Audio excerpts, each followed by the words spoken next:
कोई भी चीज जो भरी सभा में सभी अपनी अपनी गलतियां बता देते थे,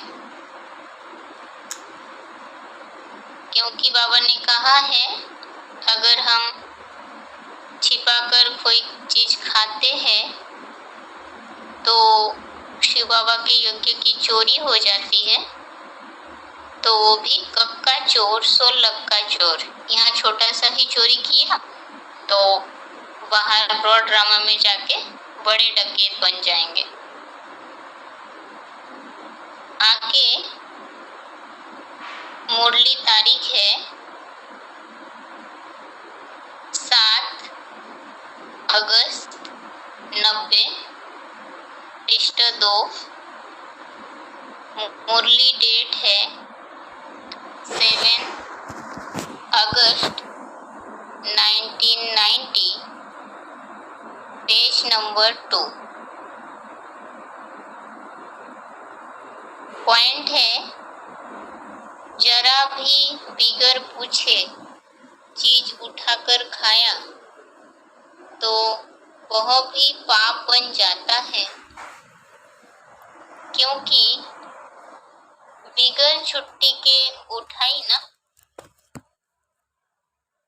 चार्ज वाली के बिगर पूछे चीज खा नहीं सकते,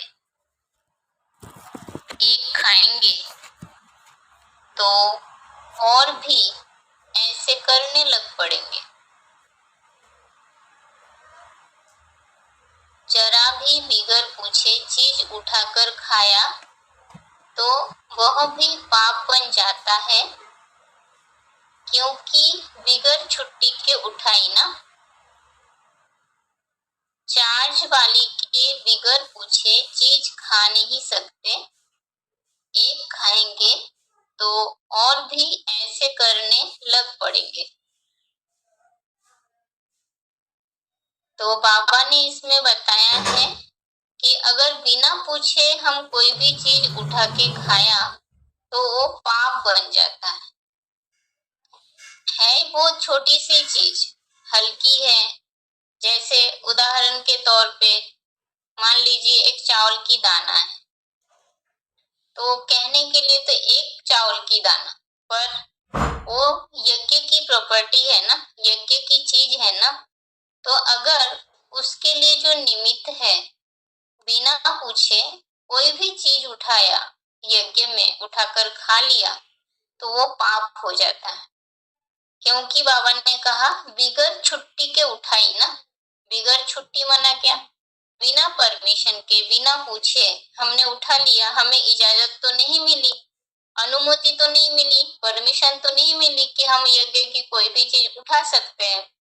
तो बाबा ने ये बताया कि चार्ज वाली के बिगर पूछे चीज खा नहीं सकते, एक खाएंगे तो और भी ऐसे करने लग पड़ेंगे।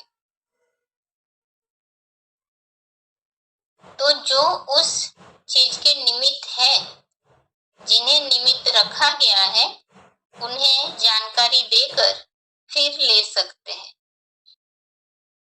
अगर एक बिना पूछे करते हैं तो एक को देख के और भी ऐसे करने लग पड़ते हैं। तो इसलिए बाबा ने कहा कि बिना पूछे अगर उठाकर खाते हैं तो पाप हो जाता है। आगे मुरली तारीख 9 जुलाई 68 पृष्ठ 3।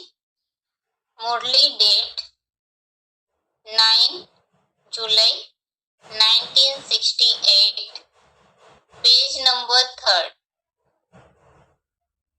ऐसे ऐसे भी यज्ञ में रहते हैं, कुछ ना कुछ उठाए लेते हैं, कहते भी हैं कब का चोर सो लक का चोर।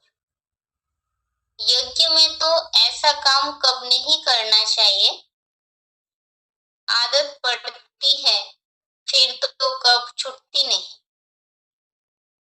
तो बाबा ने इसमें बताया है कि यज्ञ में रहते हुए अगर ऐसे कुछ ना कुछ उठा लेते हैं तो बाबा ने कहा कि ऐसे बिना पूछे कोई चीज कभी उठाना नहीं चाहिए, क्योंकि अगर ऐसे बिना पूछे उठाते रहेंगे तो फिर वो आदत पड़ जाएगी उठाने की, तो वो आदत से फिर हम छुटकारा पा नहीं सकेंगे और उसकी रिजल्ट यहाँ छोटा सा चोरी, कक्का चोर, सो लक्का चोर, चोरी करने की शूटिंग या चोर बनने कर लेते हैं।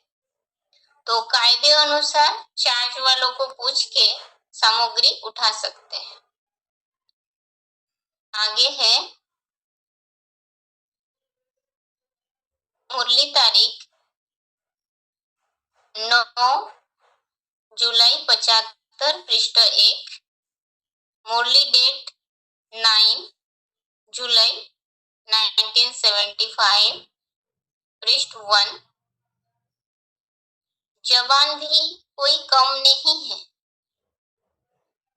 कोई अच्छी चीज देखी तो छुपाकर खा लेंगे, समझते थोड़ी ही है यह भी पाप है।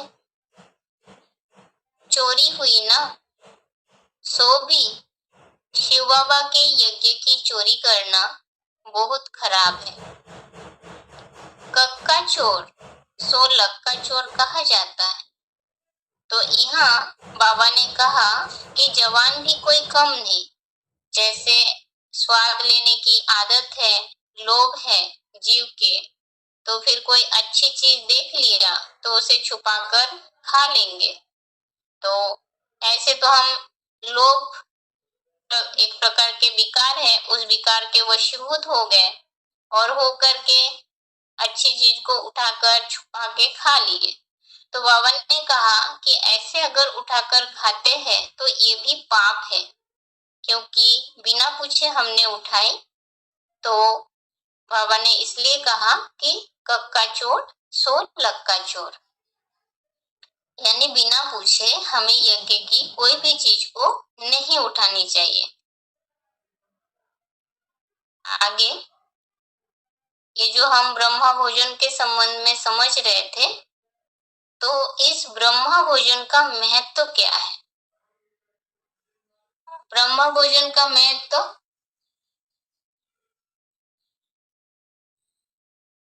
बाबा ने कहा, यज्ञ का जो कुछ मिले वह मीठा कर लेना चाहिए। जवान ललचायमान न होना चाहिए। योग भी बहुत अच्छा चाहिए। योग न होगा और उनको कहेंगे फलानी चीज न खाओ तो बीमार पड़ जाएंगे। बुद्धि में रहना चाहिए, हम तो आए हैं देवता बनने लिए, अब हमको वापस घर जाना है। यानी बाबा ने ये कहा है कि ये जो ब्रह्मा भोजन है जो यज्ञ से प्राप्त होता है, तो उसे बहुत मीठा कर लेना चाहिए। मीठा अर्थात सहज सहज खुशी खुशी से स्वीकार करना चाहिए। जवान ललचायमान न होनी चाहिए। ललचायमान यानी जैसे जीव को स्वाद लेने की आदत है, तो वो और अच्छा खाने के पीने के लिए ललचायमान हो, मन बार बार उस खाने पीने की वस्तु में जाए, तो ऐसा ना हो। तो इसके लिए बाबा ने कहा कि याद की जो बल है वो अच्छा होना चाहिए और बुद्धि में ये रखना है कि हम सबको देवता बनना है। हम यहाँ आए हैं देवता बनने के लिए, यानी हम सभी पुरुषार्थ के जो जीवन है उसमें ये लक्ष्य है कि हम देवता बनेंगे और इस दुनिया से वापस हमें अपने धाम परम धाम जाना है। तो जब इस दुनिया को ही छोड़ना है तो फिर क्या इन छोटे छोटे जो खाने पीने के चीज है, क्या उसमें बुद्धि योग लगाना चाहिए? तो जो तीव्र पुरुषार्थी होंगे, तीव्र योगी होंगे, तो वो ब्रह्मा भोजन को ही महत्व देंगे और उसे खुशी खुशी से स्वीकार करेंगे और दूसरे भोजन दूसरे अच्छे जो चीज है तो उसमें उनकी बुद्धि योग नहीं जाएगी। आगे शिवा का डायरेक्ट वाणी है, तारीख है 3 अक्टूबर 2013, डेट है 3 अक्टूबर 2013। ये डायरेक्ट वाणी है। शिव बाबा का भंडारा, ब्रह्मा की रसोई खाना तो छोड़ना नहीं चाहिए।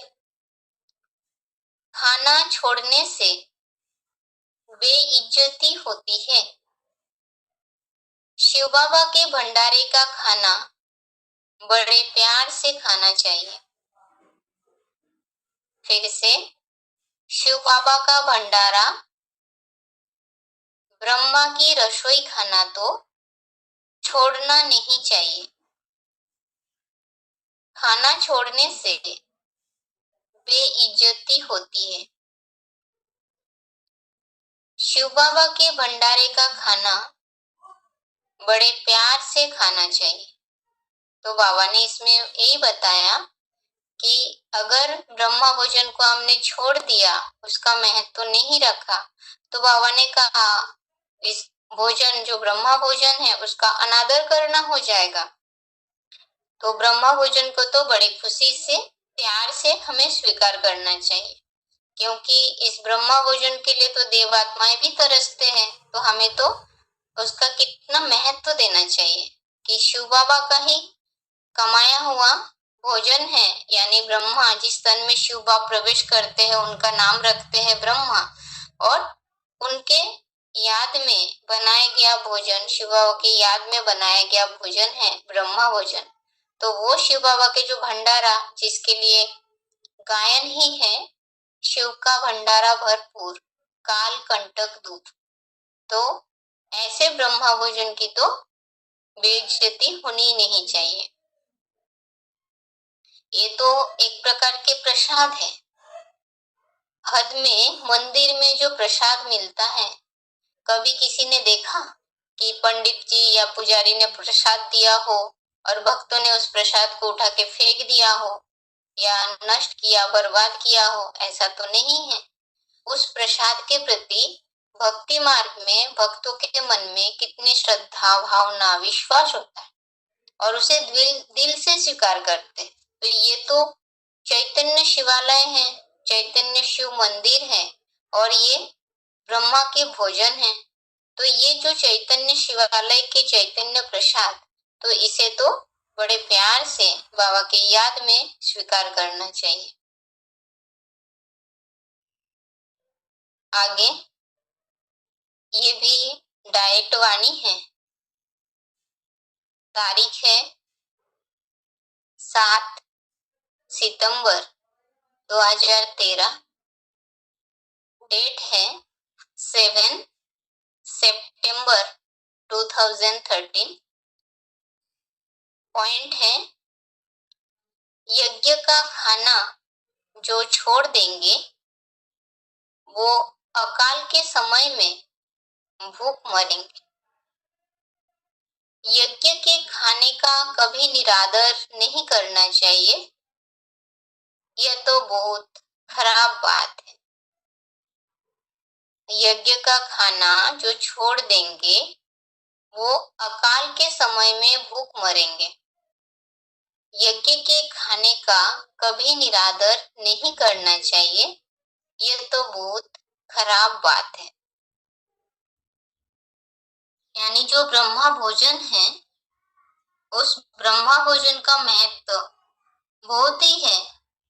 अगर हम ब्रह्मा भोजन का ध्यान न रखें, उसे छोड़ देते हैं, नहीं ग्रहण करते हैं, तो बाबा ने कहा अकाल जब पड़ेगा आगे तो उस समय हम भूख मरेंगे।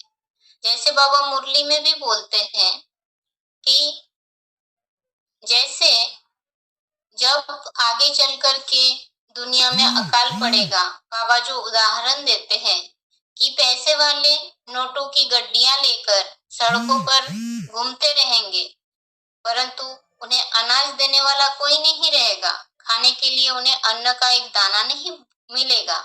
पर ऐसे समय पर जो शिव बाबा के बच्चे हैं, उन्हें तो आराम से ही भोजन मिलेगा, क्योंकि जो सर्विसेबल है तो उन बच्चों की देख रेख तो शिव बाबा स्वयं ही करते हैं, क्योंकि गीता में भी कहा है योगक्षेमम वहाम्यहम्।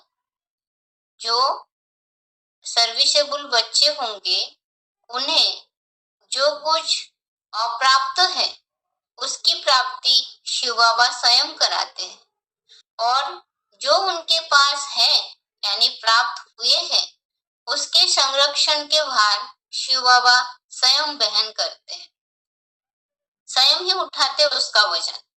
तो यज्ञ पिता यानी जो यज्ञ का भोजन है उसका तो कभी निरादर नहीं करना चाहिए। अब इस प्रसंग में मुरली तारीख है 8 नवंबर 68 पृष्ठ 1, मुरली डेट 8 नवंबर 1968, पेज नंबर 1। ब्रह्मा भोजन की भी बहुत महिमा है। जिनको यह भोजन न मिले तो वह देवता पद पा न सके। यह सभी समझने की बातें हैं।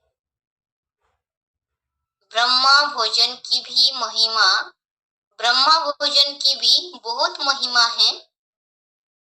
जिनको यह भोजन न मिले तो वह देवता पद पा न सके। यह सभी समझने की बातें हैं।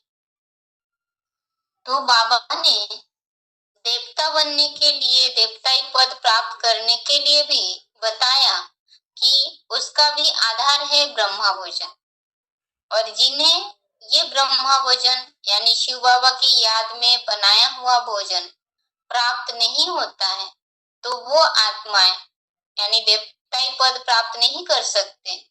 तो यह बात समझने की है, यानी हम सभी ब्राह्मणों का ये कर्तव्य है। ऐसे नहीं कि सिर्फ मधुवन में ही ब्रह्मा भोजन प्राप्त होती है। बाबा ने कहा जो बाबा के बच्चे हैं जब अपने घर में भी शिव बाबा के याद में रह करके भोजन बनाते हैं तो वो ब्रह्मा भोजन हो गया। तो जो देवता बनने वाले हैं उनके लिए जो देव आत्माएं होते हैं वो भी ब्रह्मा भोजन के लिए तरसते हैं। तो यहाँ पर ब्रह्मा भोजन की महिमा इतनी जास्ती है कि देव आत्माओं को तो वो प्राप्त होगा, पर जिन्हें ये प्राप्त नहीं होगी तो वो देवता बन भी नहीं सकेंगे। तो ब्रह्मा भोजन के ऊपर कितनी मदार है, यानी हम ब्राह्मणों के भोजन जो है वो ब्रह्मा भोजन ही होना चाहिए। अब हम ये समझे कि एक तो बिना पूछे कोई चीज अगर हम उठाते हैं, ये इसलिए सबको बताया जा रहा है कि ये बाबा के छोटे छोटे श्रीमत है, क्योंकि बाबा बोलते हैं जितना कायदा उतना फायदा। तो जैसे शिव बाबा सारे संसार में नियम कानून बनाते हैं, यानी यही श्रीमत रूपी नियम जो है यही आगे चलकर सारे संसार इस ईश्वरीय संविधान के अनुसार ही चलने वाले हैं। तो शिव बाबा तो नियम बनाने वाले, यानी शिव बाबा आके हम सभी को श्रीमत बताते हैं, और उसमें हम सब ब्राह्मण नंबरवार उस श्रीमत को फॉलो करते हैं। तो ये जानकारी इसलिए दिया जाता है कि छोटी छोटी बातों की जानकारी अगर न हो तो हम अपने आत्मा के ऊपर बोझा चढ़ाते जाते हैं, और उसमें आत्मा में जब बोझा चढ़ता है तो फिर आत्मा दबती है और फिर हम पुरुषार्थ में ऊंचे चढ़ नहीं पाते। तो इसलिए जिन्हें नियमित रखा गया है, क्योंकि बाबा बोलते हैं बिना पूछे कोई चीज नहीं उठानी चाहिए। और आगे ये समझे थे कि ब्रह्मा भोजन का महत्व, तो ब्रह्मा भोजन का अनादर नहीं करना चाहिए, खाना पीना छोड़ नहीं देना है। अगर ऐसे छोड़ते हैं तो अकाल के समय बाबा ने कहा भूख मरेंगे, भक्ति मार्ग में भी जो प्रसाद की इतनी महत्व है, तो यहाँ भी चैतन्य शिवालय में तो ये ब्रह्म भोजन की महत्व रखनी चाहिए। अब ये भोजन के जो टॉपिक है वो कंप्लीट हुआ। अब आगे बेसिक कोर्स।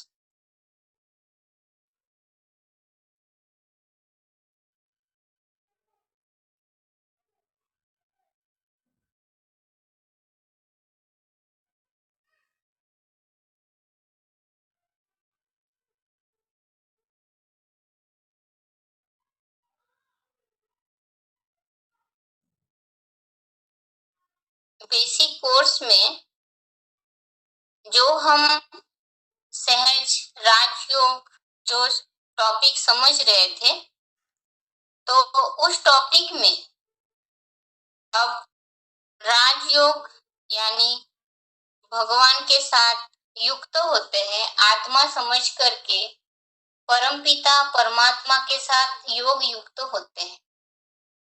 अब इस सहज राजयोग को अगर हम अपने जीवन में अपनाते हैं तो हमें क्या फायदा होता है? तो फायदा यानी ईश्वरीय शक्ति की प्राप्ति होती है जब ईश्वर से हम योग युक्त होते हैं या जुड़ते हैं। तो जो चित्र में दिखाया है कि सहज राजयोगी को परमात्मा शिव से जुड़ता हुआ दिखाया और जुड़ने के कारण शक्तियों की प्राप्ति दिखाई गई।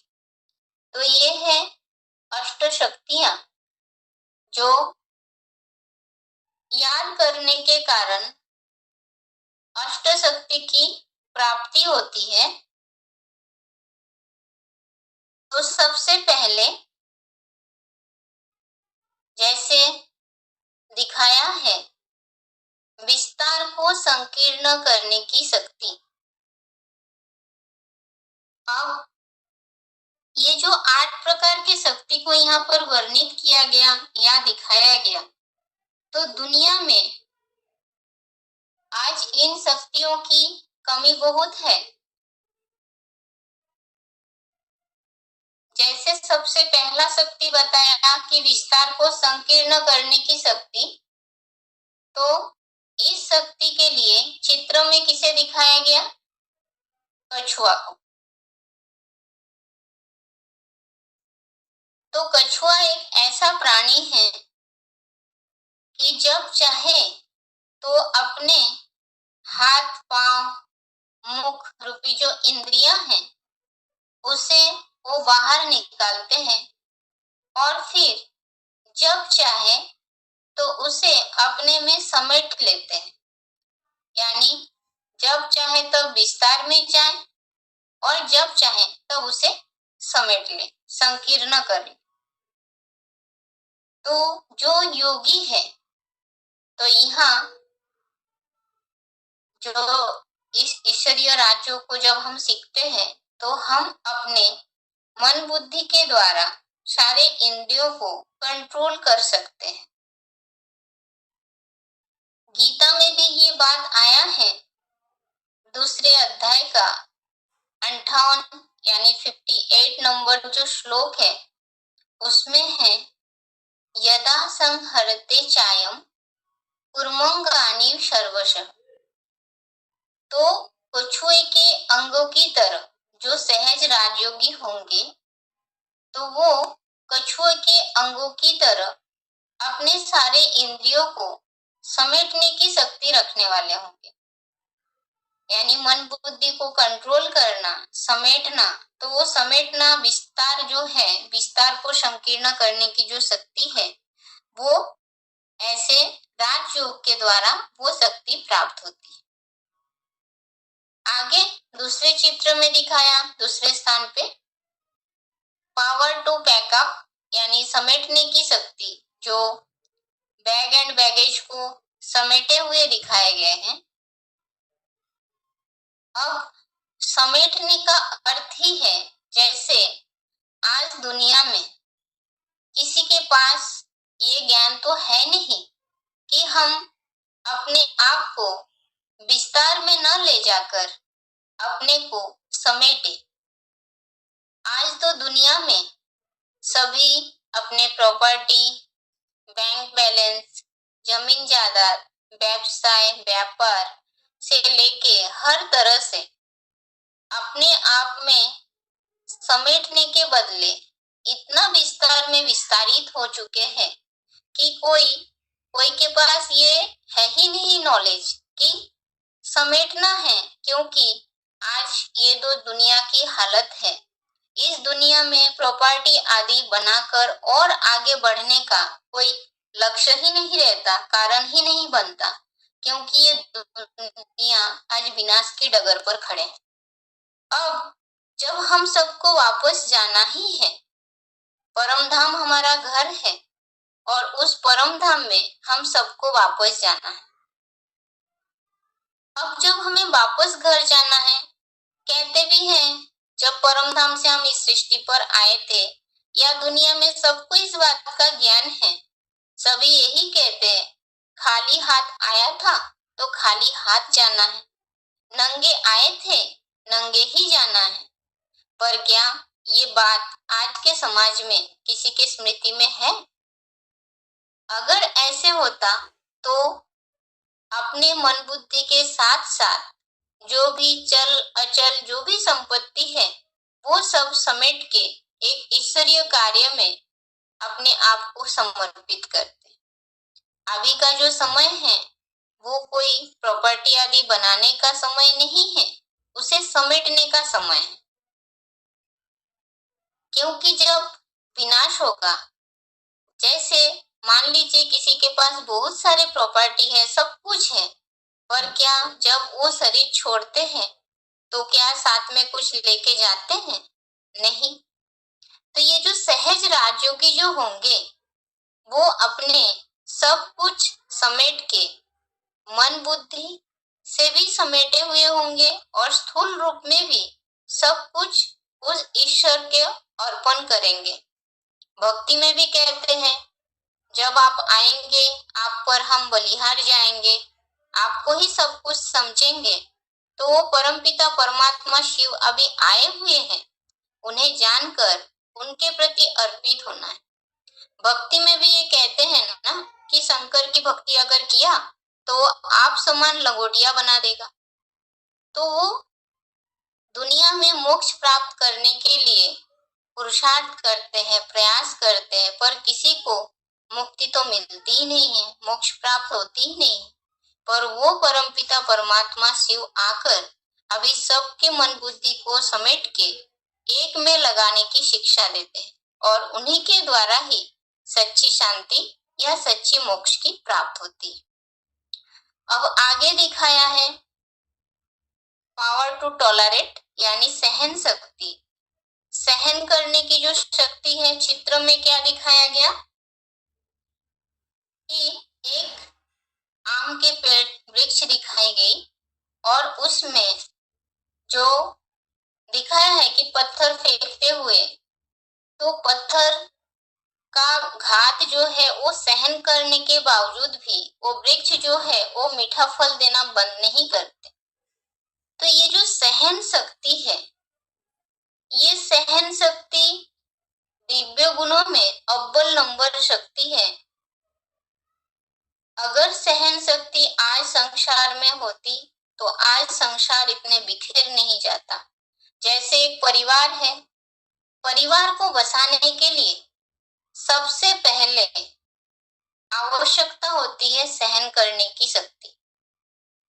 जब सहनशीलता ही नहीं है तो फिर जो परिवार व्यवस्था संगठित हुए थे, यानी ऐसे परिवार जो पहले देखने में आता था कि 60, 70 या 100 लोगों का परिवार इकट्ठा एक परिवार में सब रहते हैं, और आज वही परिवार विभाजित होकर के क्या हो गया, 2 लोगों में सीमित हो गए और 2 आत्मा यानी स्त्री और पुरुष दोनों आपस में स्वभाव संस्कार मिला के या एक दूसरे को सहन करके मना के चल नहीं पाते। तो सहन करने की शक्ति ये सबसे बड़ा गुण है, तो अगर सहन किया तो देवता बन जाएंगे।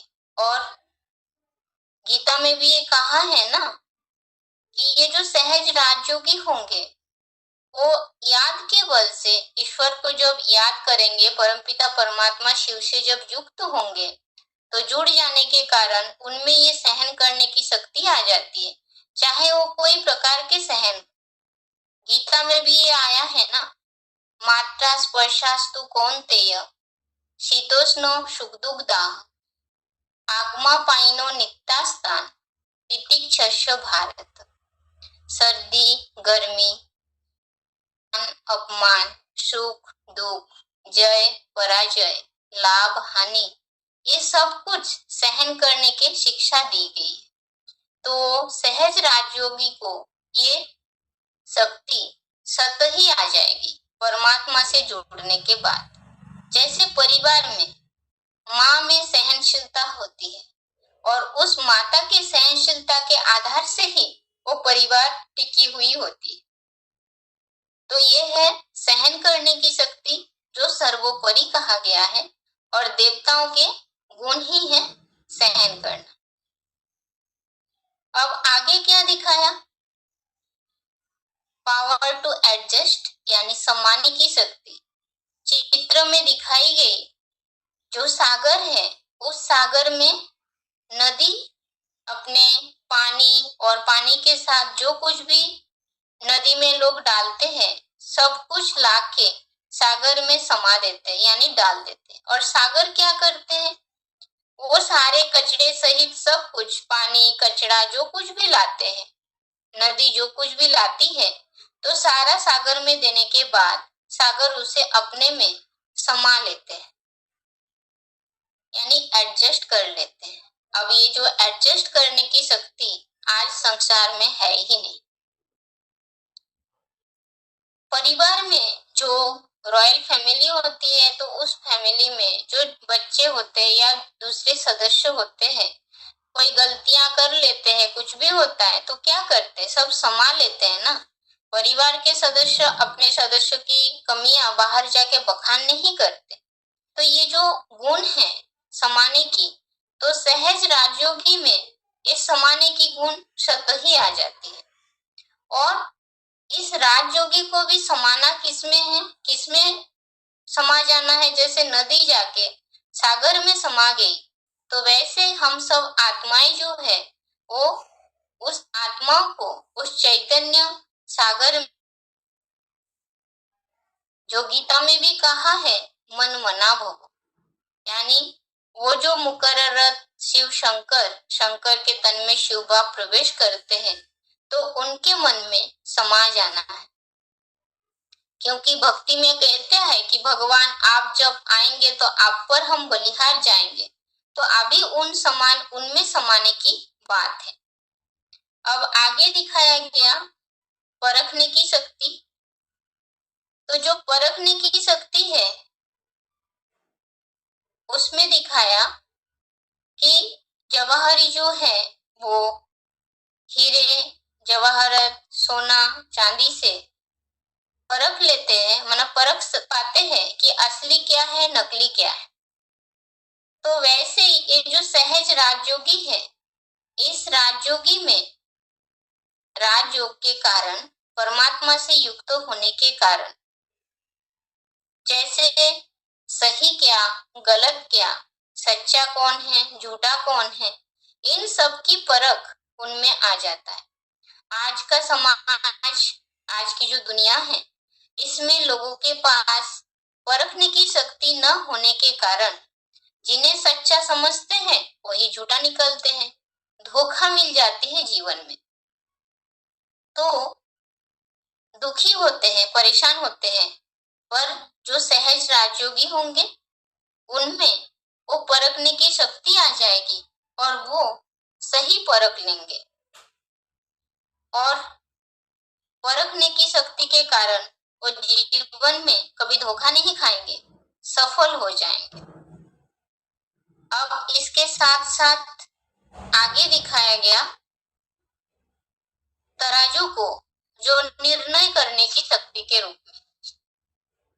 अब ये जो तराजू है, यहाँ तो बैलेंस वाला दिखाया, बराबर दिखाया, यानी बुद्धि जब एकाग्र हो जाए, आत्मिक शक्ति जब एकत्रित हो जाएगी, तो हम जजमेंट ले सकेंगे, निर्णय ले सकेंगे, सही फैसला कर सकेंगे कि जिंदगी को चलाने के लिए या जीवन में सही क्या है, गलत रास्ता क्या है, क्या करना चाहिए, क्या नहीं करना चाहिए, इसके निर्णय हम सहज ही कर सकते हैं। आज की दुनिया में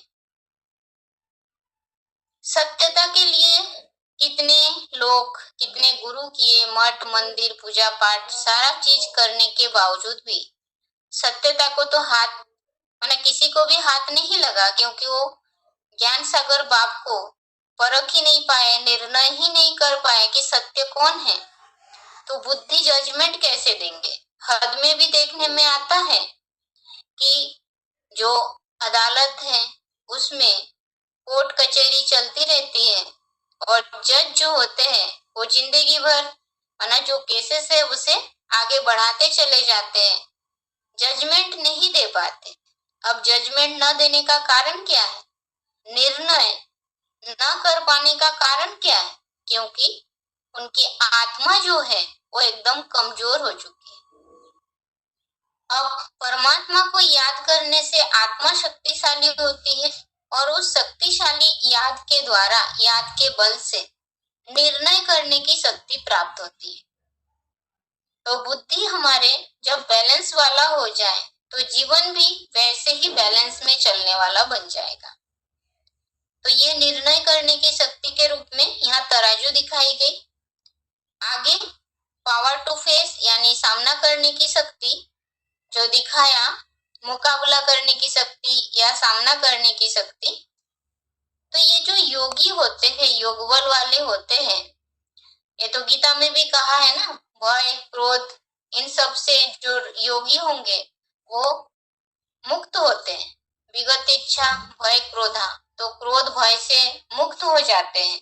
तो यहाँ पर भय जैसे दिखाया है, परिस्थितियां आए, कैसे भी परिस्थिति हो, योगी जो होंगे उस परिस्थिति से डरेंगे नहीं, आत्मा रूपी दीपक को जगा के रखेंगे, क्योंकि स्वयं भगवान जो है वो जगती ज्योति है। तो उनके बच्चे हम बन गए तो फिर जागृत अवस्था में ही रहेंगे। तो यही दिखाया कि सामना करने की शक्ति, यानी आज संसार में लोगों के पास मनोबल नहीं है, धन बल, जन बल, तन बल सब इकट्ठे कर लेते हैं पर मनोबल जीरो। अब जब मन में ताकत नहीं है सामना करने की, तो फिर परिस्थितियों का मुकाबला कैसे करेंगे, तो उस परिस्थितियों से भागने लगते हैं। अब ये जो राजयोगी है उनके सामने कैसे भी परिस्थितियां आए, जैसे यहाँ पर किसी को शरीर छोड़ते हुए दिखाया, तो ऐसे समय पर समाज में एकदम वातावरण ही कैसे हो जाता है, एकदम सुनसान हो जाते हैं वातावरण, सब दुखी हो जाते हैं। पर ऐसे समय पर भी वो राजयोगी जो होंगे उस वातावरण से प्रभावित नहीं होंगे। ये तो बड़ा ही समस्या है कि कोई दुखी हो, मतलब जब शरीर छोड़ते हैं तो सब दुखी होते हैं, रोने लगते हैं। तो जो राजयोगी होंगे वो तो जानते ही है कि आत्मा जो है वो अजर अमर अविनाशी है, वो आत्मा एक शरीर छोड़ दूसरा शरीर ग्रहण करता है, जो गीता में भी कहा है। तो इस तरह यह आत्मा छोड़ के दूसरे शरीर को ग्रहण कर लिया, तो ऐसे वातावरण का, परिस्थितियों का सामना करने की शक्ति योगी में आ जाता है। आगे सहयोग शक्ति, तो जो सहयोग करने की शक्ति दिखाया, सबके सहयोग से, कहा ही जाता है ना, सर्वों के सहयोग से सुखमय संसार। यहाँ ये भी कहा जाता है संगो शक्ति कलो युगे। ये जो कलयुगी पहाड़ है, इस कलयुगी पहाड़ को उठाने के लिए भी सबके सहयोग की आवश्यकता होती है। आज के दुनिया में देखिए, कोई विपत्तिग्रस्त होते हैं तो क्या दूसरे में भावना होती है कि इन्हें सहयोग दे? नहीं, क्योंकि सब संकुचित बुद्धि बन चुके हैं। अब भगवान से जब योग युक्त होंगे तब वो उदार चरित वाले होंगे, क्योंकि जो विशाल हृदय वाले होते हैं वो ये मेरा वो तेरा ऐसे भावना में नहीं जाते। उन्हें तो सहयोग देना है। जैसे कहा जाता है किसी की चढ़ती कला हो तो औरों के लिए, यानी कोई अच्छे व्यक्ति हो, उनकी स्थिति अच्छी हो तो औरों को भी वैसा ही बनाते हैं। तो सहयोग देने की भावना जो है वो स्वतः ही उनमें आ जाता है। जैसे ऐसे आत्माएं जो होंगे उनके लिए तो यही कहा जाता है कि अयम निज परोवेति गणना लघु चेतसा उदार चरिता नाम तू वसुधैव कुटुंब। सारे वसुधा को एक परिवार बनाने के लिए उदार हृदय वाले जो होंगे वो सहयोग की हाथ जरूर आगे बढ़ाएंगे, और जो क्षुद्र मानसिक हृदय वाले, क्षुद्र मस्तिष्क वाले, जो अपने से ही बाहर नहीं निकल पाते हैं, तो ऐसे आत्माएं तो इस ईश्वरीय कार्य में सहयोग नहीं दे पाएंगे। तो ये जो सहयोग करने की शक्ति, सबके सहयोग से ही ये सृष्टि जो है वो सुधर सकता है, बदल सकता है। उदाहरण के तौर पे देख सकते हैं, शिव बाप जो है वो तो सुप्रीम अथॉरिटी है, सर्वशक्तिमान है। उनके लिए सब यही समझते हैं कि वो तो सब कुछ कर सकता है, पर क्या ऐसा है? शिव बाप इस साकार सृष्टि पर आते हैं और आकर के साकार शरीर का आधार लेते हैं और साथ ही साथ संगठन रूपी यूनिटी ब्राह्मणों की तैयार करते हैं, और उन ब्राह्मणों के द्वारा ही इस पुराने संसार को, पतित संसार को, पतित दुनिया को पावन बनाने के लिए निमित्त बनते हैं। तो सहज राजयोगी जो है उनमें ये 8 प्रकार की शक्तियां स्वतः ही प्राप्त होती है। हद में विघ्न विनाश के लिए, परिस्थितियों को पार करने के लिए अष्ट शक्ति के यादगार स्वरूप अष्ट धातु की अंगूठी पहनते हैं, माया से बचने के लिए, ग्रहचारियों से बचने के लिए। और ये जो सहज राजयोगी है वो ऐसे हद में कोई प्रकार की अंगूठी धारण नहीं करते, पर परमात्मा से योग युक्त होने के कारण उनमें ये 8 प्रकार की शक्तियां नंबरवार आ जाता है, जिसके कारण वो शक्तिवान बन जाते हैं और इस दुनिया में रहते हुए भी कमल फूल समान निर्लिप्त जीवन बिताते हैं। रहते हैं, मनुष्य तो कहा ही जाता है एक सामाजिक प्राणी, वो रहते हैं उस समाज में, पर ये जो राजयोगी है उस समाज में रहते हुए भी अपने मन बुद्धि को उस परमपिता परमात्मा शिव से जोड़ के रखेंगे, जिसके कारण इस समाज का जो असर है, कलुषित वातावरण है, दुनिया है, उसका असर उस राजयोगी के ऊपर नहीं पड़ता। तो भगवान आकर के ऐसे घर गृहस्थ में रह करके हमें कमल फूल समान जीवन बिताने की शिक्षा दे रहे हैं।